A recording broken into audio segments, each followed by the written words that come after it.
to Minerva Talks, a monthly show where we discuss the mysteries. We hope to give you enough information that you can go away and do your own research.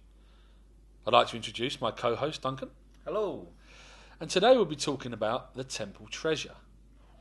Now, when I say the temple treasure, what I actually mean is the treasure of King Solomon. So that's what we're going to talk about.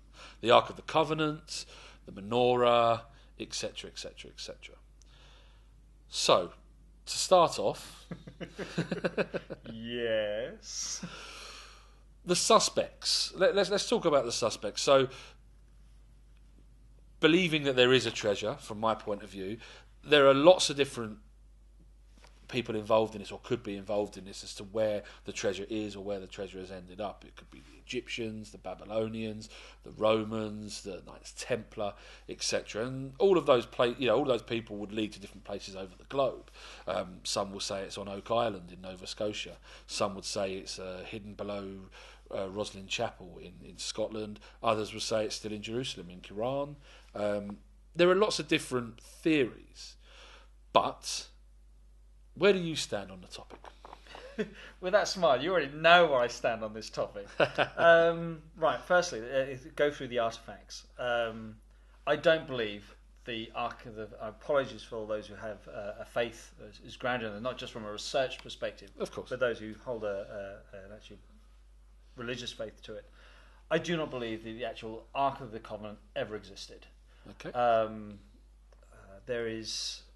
And even if it did exist, the possibility of something built at that time of wood, even though layered in gold, to have survived, even if it was taken by Romans.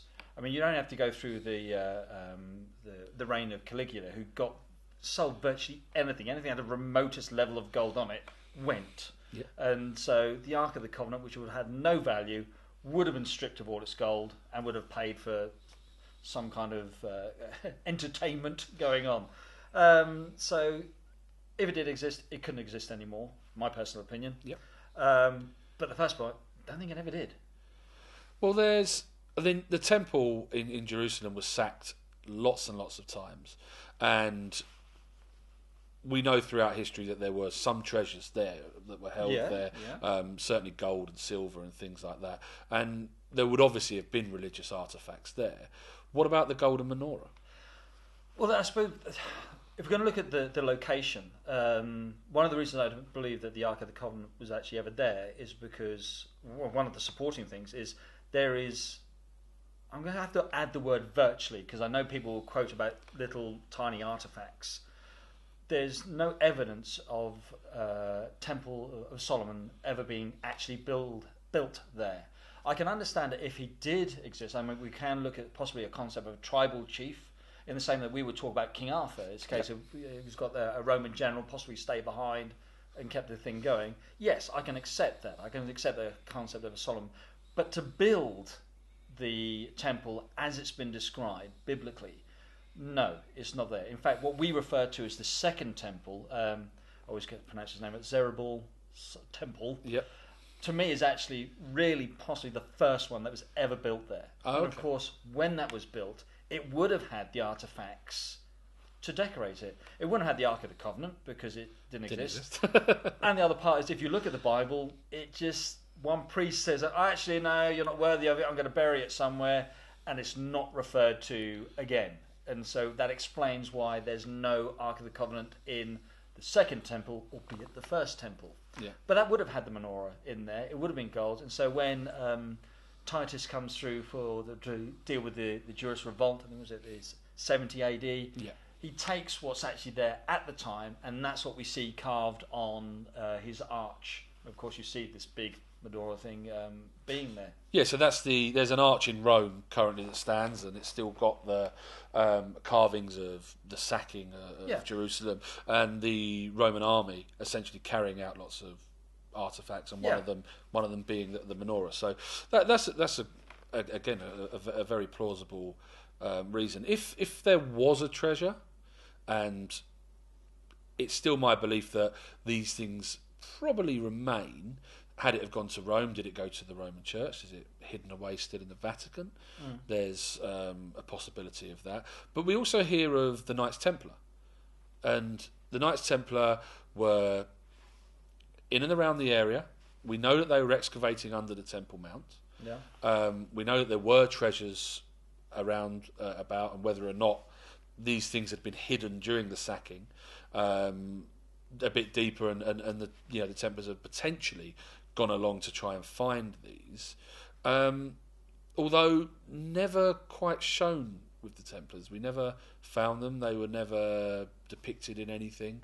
There was just always this myth or a legend behind them having this treasure. Well, if you take those concepts, by the way the literature is written, yes, it does look like they were digging underneath. Yeah. Was it them, or were they just utilising space? Were they looking for something? Were they taking the opportunity to do so? It's all speculation. But the other thing that I suppose we need to keep in mind, in a sense, is the mindset of the people at that time. Jerusalem was the centre of the world. It was where a knight would go to lose himself of all sin by killing other people. I mean, that's a surreal concept for a modern world, but a belief at that time. And so if they were digging under what they would consider the most sacred site in the world, even if they found a cup, it would be considered divine, because it must be a divine cup if it's on God's holy ground. And so if there was enough witnesses say, look, we found this cup, this earthenware cup, it's under the Temple of Jerusalem, which could have been just dropped by some shepherd who lost his dinner, whilst looking at I lost that cup, my mother-in-law's going to kill me. Yeah. But now, but because of where it is at that time, you then go back to the Pope and go, I found that underneath the Temple of Jerusalem. All these other lords and counts saw me do it. That is definitely from that place. That is the cup of Christ. I believe there's a much more of a mindset that will go, yeah, that's the cup of Christ. That is a treasure. That is a relic. So we've got that concept. But in the same way, if you found splinters of wood under there, I think we both know the sense of when relics were very much a thing for a church to have. Yeah. There's something silly like there were so many nails of the cross you could actually rebuild Noah's Ark with them. Every church had one of these That's nails. True. Yeah. But if you had a piece of wood and you had these things, they would be relics to people. It would be, I suppose, then you have a kind of surreal argument as to whether it was religious or not. The intent would have been, naturally, this is valuable, this is the real thing. And so, yeah, there is a treasure. But is it because it's gold, or is it because we've given intrinsic value because of that time? We also know that the Templars had wealth, but that again can be explained away. They were the first people to bring in a real banking type system, so they would charge interest on a number of things. They would also have lots of people giving them their land, and lots of people giving membership. them as soon as you joined, you would give up your land and all of your sort of worldly possessions. So they could have become quite wealthy from there. But there's also the copper scrolls. Ooh, yeah. Now, or the copper scroll in particular, that was a scroll of copper which was found in Qumran when they were excavating. Mm-hmm. And having cut that into small pieces and now deciphered it, it does tell of a treasure, a very, very large treasure that is hidden away somewhere. Well, yeah, it's a fascinating little bit because it is because it's pockets, isn't it? It's like it says like so many out of one door. You find a little cachet. It describes almost a map of walking and how to actually go and find this treasure. And of course, it seems like it's because of course there's all the other scrolls, papyrus or some kind of paper. Yeah. We've got this one that's in copper, which is like, lads, we really don't need to lose this. We even know that paper's going to get burned. This needs to be kept. And unorthodox for the time as well, because there aren't many other. I don't think there's any other example of people using copper or metal back then to actually record things like this. So they really had put certainly some financial money into actually doing this, but also some time and thought as to how can they preserve something which is really valuable. But the trouble is, it is about value. There is nothing on there which actually turns about any religious out of it. No. It is cachets of gold. Definitely. So, okay, we've got this little treasure map being done, and it does seem to revere to a temple. Now, I think we both know most of the discussions is assuming that it's going to be the Temple of Jerusalem. But for myself, there's the question is, why particularly that temple? Because we know of 2 other Jewish temples, actual structures that were existed round about, I can't remember, some period before the Armenian sort of concept there. Yeah. So, lovely, the Indiana Jones thing of they're digging in the wrong spot, because there's a good chance. If it is related to those temples, then of course there's the one on Elephant Island, which was a known Jewish community there, and there's another one in the Egyptian Delta, both actually established temples which could relate to that.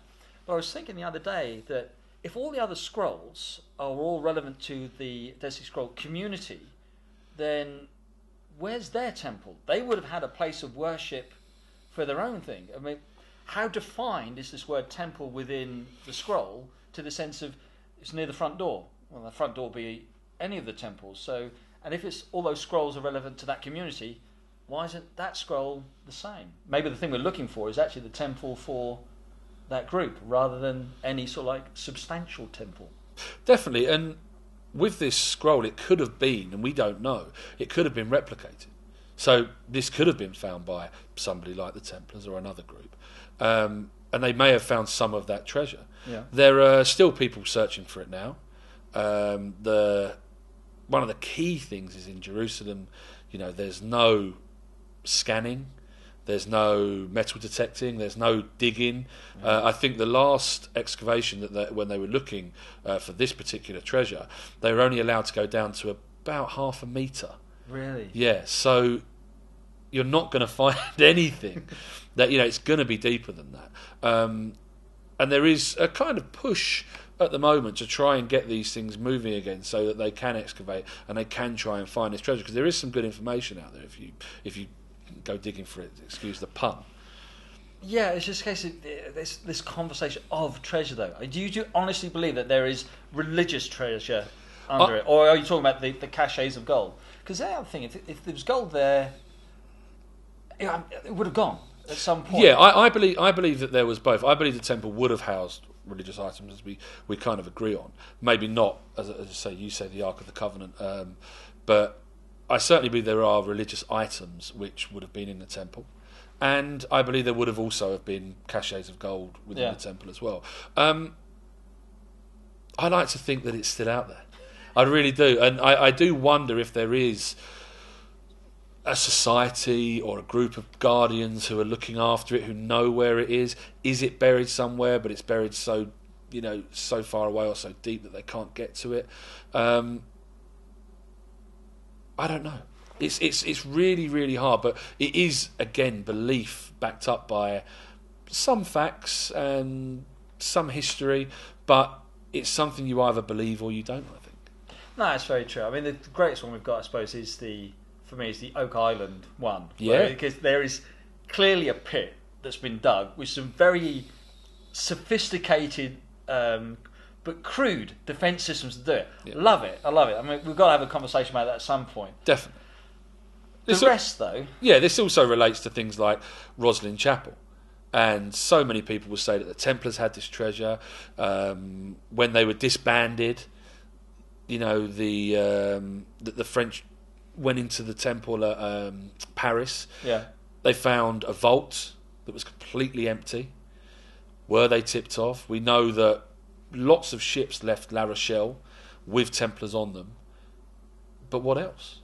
Did they take anything else with them? Did they take that to Oak Island? Yeah. Did they take that up to Roslin? Did they take that to somewhere else and bury it? Or did they just spend it?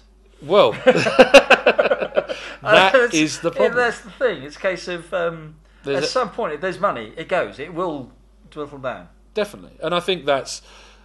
over the years, it may have been spent. Or over the years, it may have been buried and passed on, but actually never touched.